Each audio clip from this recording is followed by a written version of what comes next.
नमस्कार दोस्तों, मैं हूं शान और आप देख रहे हैं SR न्यूज गुजरात। करने में आया हुआ है, उसके बारे में क्या कहोगे? देखिए, ये आज हमने ये धरना रखा था, उसमें काफ़ी तादाद में मुस्लिम महिलाएं आई थी, मुस्लिम मर्द आए थे और गुजरात हित रक्षक समिति और NGO सारी तंजीमों ने मिल के प्रोग्राम रखा था। और अभी ये जो हमने यहाँ पे जो देखाव रखा था उसमें UCC और वक़्फ़ को लेके था, क्योंकि सत्ता में बैठी हुई जो सरकार है वो कंटिन्यूस मुसलमानों पे जो जुल्म कर रही है, कभी हिजाब को लेके, कभी अजान को लेके, कभी मस्जिदें तोड़ी जाती है, कभी दरगाहें तोड़ी जाती है, कभी कब्रिस्तान तोड़े जाते हैं। और वक़्फ़ की जितनी भी ज़मीनें हैं वो ज़मीनें अब सरकार को चाहिए, तो हम ऐसा होने नहीं देंगे। और UCC के कानून को लेके जो बात कर रही है सरकार कि भाई हम शादी किससे करेंगे, अरे मेरा बेटा है, मेरी बेटी है, मैं चाहूँ उससे उसकी शादी करूँ। सरकार कौन होती है बोलने वाली कि आप आपकी खाला के बेटे से शादी नहीं करेंगे, कि मामा के बेटे से शादी नहीं करेंगे, कि इससे नहीं करेंगे? वो हमारा निजी मामला है। हम किससे शादी करेंगे, कौन सा बच्चा एडॉप्ट करेंगे या नहीं करेंगे, किसको तलाक देंगे, किससे महल लेंगे, किससे निकाह पढ़ेंगे, वो हमारा मसला है। सरकार की दखलगिरी बिल्कुल नहीं चाहिए इसमें। हम चाहते हैं कि UCC जो कानून है वो कानून को रद्द किया जाए, क्योंकि इस देश का संविधान है, संविधान में भी लिखा है कि इस देश में रहने वाले हर नागरिक को अपनी रिश्ती धर्म पालने का अधिकार है, अपनी रिश्ती खाना खाने का अधिकार है, अपनी रिश्ती अपनी ज़िंदगी जीने का अधिकार है। तो ये जो सरकार है वो चाहती नहीं है कि मुसलमान इस देश में अच्छे से प्यार मोहब्बत से रहे, क्योंकि भागला पाड़ो अने राज करो, ऐसी नीति ये सरकार की है। ये तो वो लोग हैं जो अंग्रेजों की गुलामी करते थे, अंग्रेजों की दलाली करते थे और अंग्रेजों की मुखबिरी करके इस देश को इन्होंने आज़ाद करा। इस देश को आज़ाद कराने में हिंदू, मुस्लिम, सिख, ईसाई सबका हाथ था, तभी ये देश आज़ाद हुआ है। तो जितना बाकी धर्म के लोगों का हक है, अधिकार है, इतना अधिकार मुसलमानों का भी है। मुसलमान इस देश के दोयम दर्जे के नागरिक नहीं है। मुसलमानों ने अपनी जानें दी है, अपनी कुर्बानियाँ दी है, तब जाके इस देश को आज़ाद कराया है। तो हम चाहते नहीं कि UCC और वक़्फ़ जैसे कानून सरकार लाए। हम लोग बिल्कुल इसका विरोध करेंगे और हमको हमारी जान भी देने की आएगी तो हम जान दे देंगे, मगर ये कानून हम पास होने नहीं देंगे।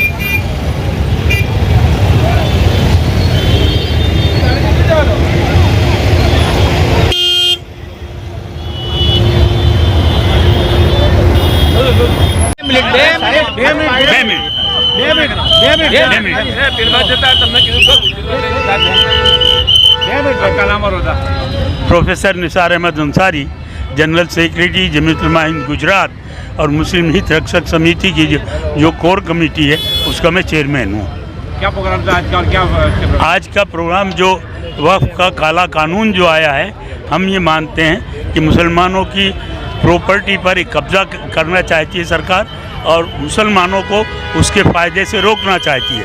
उसके ख़िलाफ़ हमारा ये प्रोटेस्ट है, जो all India Muslim personal law board ने भी ऐलान किया है और आज गुजरात के भी बड़े शहरों में और पूरे हिंदुस्तान के बड़े बड़े शहरों में ये प्रोग्राम प्रोटेस्ट किया जा रहा है। और हमारा बिल्कुल साइलेंट मानव जो है ह्यूमन चेन, हमने बिल्कुल साइलेंटली, हमारा कोई स्लोगन नहीं था, कोई नारा नहीं था, प्ले कार्ड लेकर खड़े रहने वाले थे। उसमें भी हमको कहा गया कि प्ले कार्ड मत रखो, तो वो भी हमने मान लिया। उसके बाद आज ये प्रोग्राम उसके लिए किया गया है कि काले कानून को रोकने के लिए। परमिशन थी आज की या नहीं थी?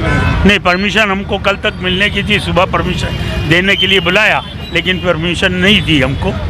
और ये कहा, हमारे सामने एक शर्त ये रखी कि प्ले कार्ड कोई नहीं होगा, हमने वो भी मान ली, उसके बावजूद भी हमको परमिशन नहीं मिली। अब क्या करोगे इसके बाद? अब तो आपने देखा हमारा प्रोग्राम तो अल्लाह का शुक्र है बहुत कामयाब रहा हमने जो किया। अब आइंदा 30 तारीख को मुस्लिम इलाकों में ब्लैक आउट का आधा घंटे का प्रोग्राम है। लोग घर की लाइटें बंद करके वो उसका प्रोटेस्ट करेंगे।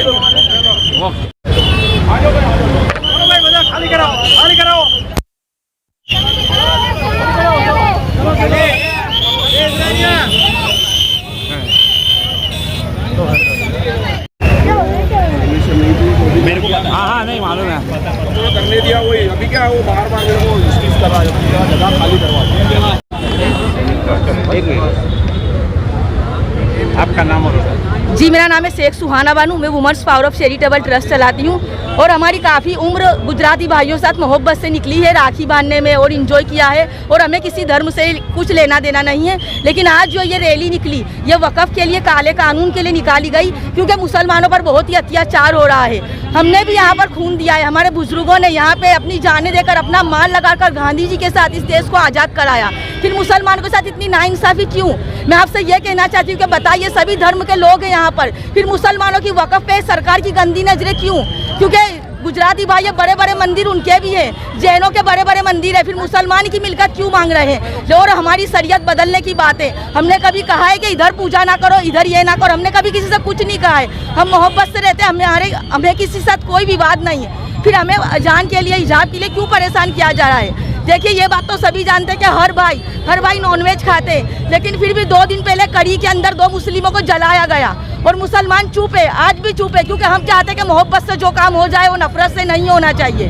और सरकार समझती नहीं, सरकार को पता नहीं, सरकार अपने ऐप छुपाने के लिए, सरकार अपने ऐप छुपाने के लिए मुसलमानों के ऊपर कोई ना कोई अजीब जात की सरकार मुसीबतें डालती है और मुसलमान बर्दाश्त कर रहे हैं। लेकिन जब हमारी शरीयत बदलने की बात की जाएगी तो हम बिल्कुल बर्दाश्त नहीं करेंगे, क्योंकि हमारे जो बुजुर्गों ने जो शेर कहा था कि सभी का खून है इस देश की मिट्टी में, किसी के बाप का हिंदुस्तान नहीं है। हम किसी भी हालत में हिंदुस्तान छोड़ेंगे नहीं, ना हमारी शरीयत को बदलेंगे और ना ही हम वक़्फ़ की डील है वो उसको एक्सेप्ट करेंगे। हम यहीं रहेंगे और इंशाल्लाह मौत तक लड़ेंगे। अगर हमारे को इंसाफ नहीं मिला तो इसी तरह रैलियां जमा होती रहेगी, इसी तरह हिंदुस्तान में भीड़ लगती रहेगी।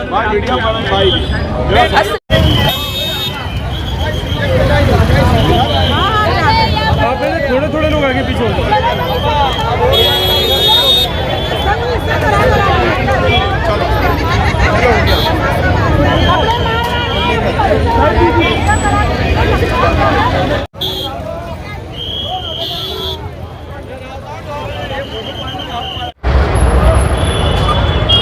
आपका नाम और होता? एडवोकेट शमशाद पठान। आज का क्या प्रोग्राम था प्रोटेस्ट के बारे में बताएं? आज जो प्रोटेस्ट नेहरू ब्रिज पे दोनों तरफ रखा गया था, एक तरफ महिलाओं के मानव श्रृंखला चेन बनने की थी और दूसरी तरफ पुरुषों की श्रृंखला चेन बनने की थी। और यहाँ पर बहुत शांतिपूर्वक ढंग से लोग एक दूसरे का हाथ में हाथ पकड़कर और एकता और भाईचारे का संदेश देते हुए भाजपा सरकार, केंद्र की भाजपा सरकार ने जो वक़्फ़ कानून बनाया है उसका विरोध करते हुए और गुजरात की सरकार ने जो यूसीसी के लिए कमेटी बनाई है उसका विरोध करने के लिए कार्यक्रम रखा था। लेकिन पुलिस ने जो लोगों ने परमिशन मांगी थी उनको रात तक और सुबह तक भी ये कहा कि हम आपको परमिशन दे रहे हैं, लेकिन आखिरी मौके पर पुलिस ने परमिशन किसके इशारे पर रद्द की वो एक बड़ा सवाल सबके लिए है। लेकिन फिर भी बड़ी तादाद में लोग आए, लोगों ने अपना एहतजाज किया और सरकार को ये मैसेज दिया है कि सरकार कानून के नाम पर अगर मौलिक अधिकारों का हनन करने की कोशिश करेगी तो लोगों के पास आखिरी रास्ता सड़क पर आने के अलावा दूसरा नहीं बचेगा और सड़क पर आने का जब होगा तो सरकारें अपनी तख्त से नीचे आ जाएंगी। आगे कदम क्या उठाओगे अगर नहीं? देखिए, मैंने ये कहा कि जब कायदे बनाकर लोगों के मौलिक अधिकारों को छीना जाएगा तो लोग सड़क पर आने लगेंगे और जब लोग सड़क पर आएंगे तो सरकार को अपना तख्त छोड़कर उसको भी सड़क पर आना पड़ेगा। हाय नमस्कार, मैं हूं अली असगर और आप देख रहे हैं SR news Gujarat. Please like, subscribe and share करो।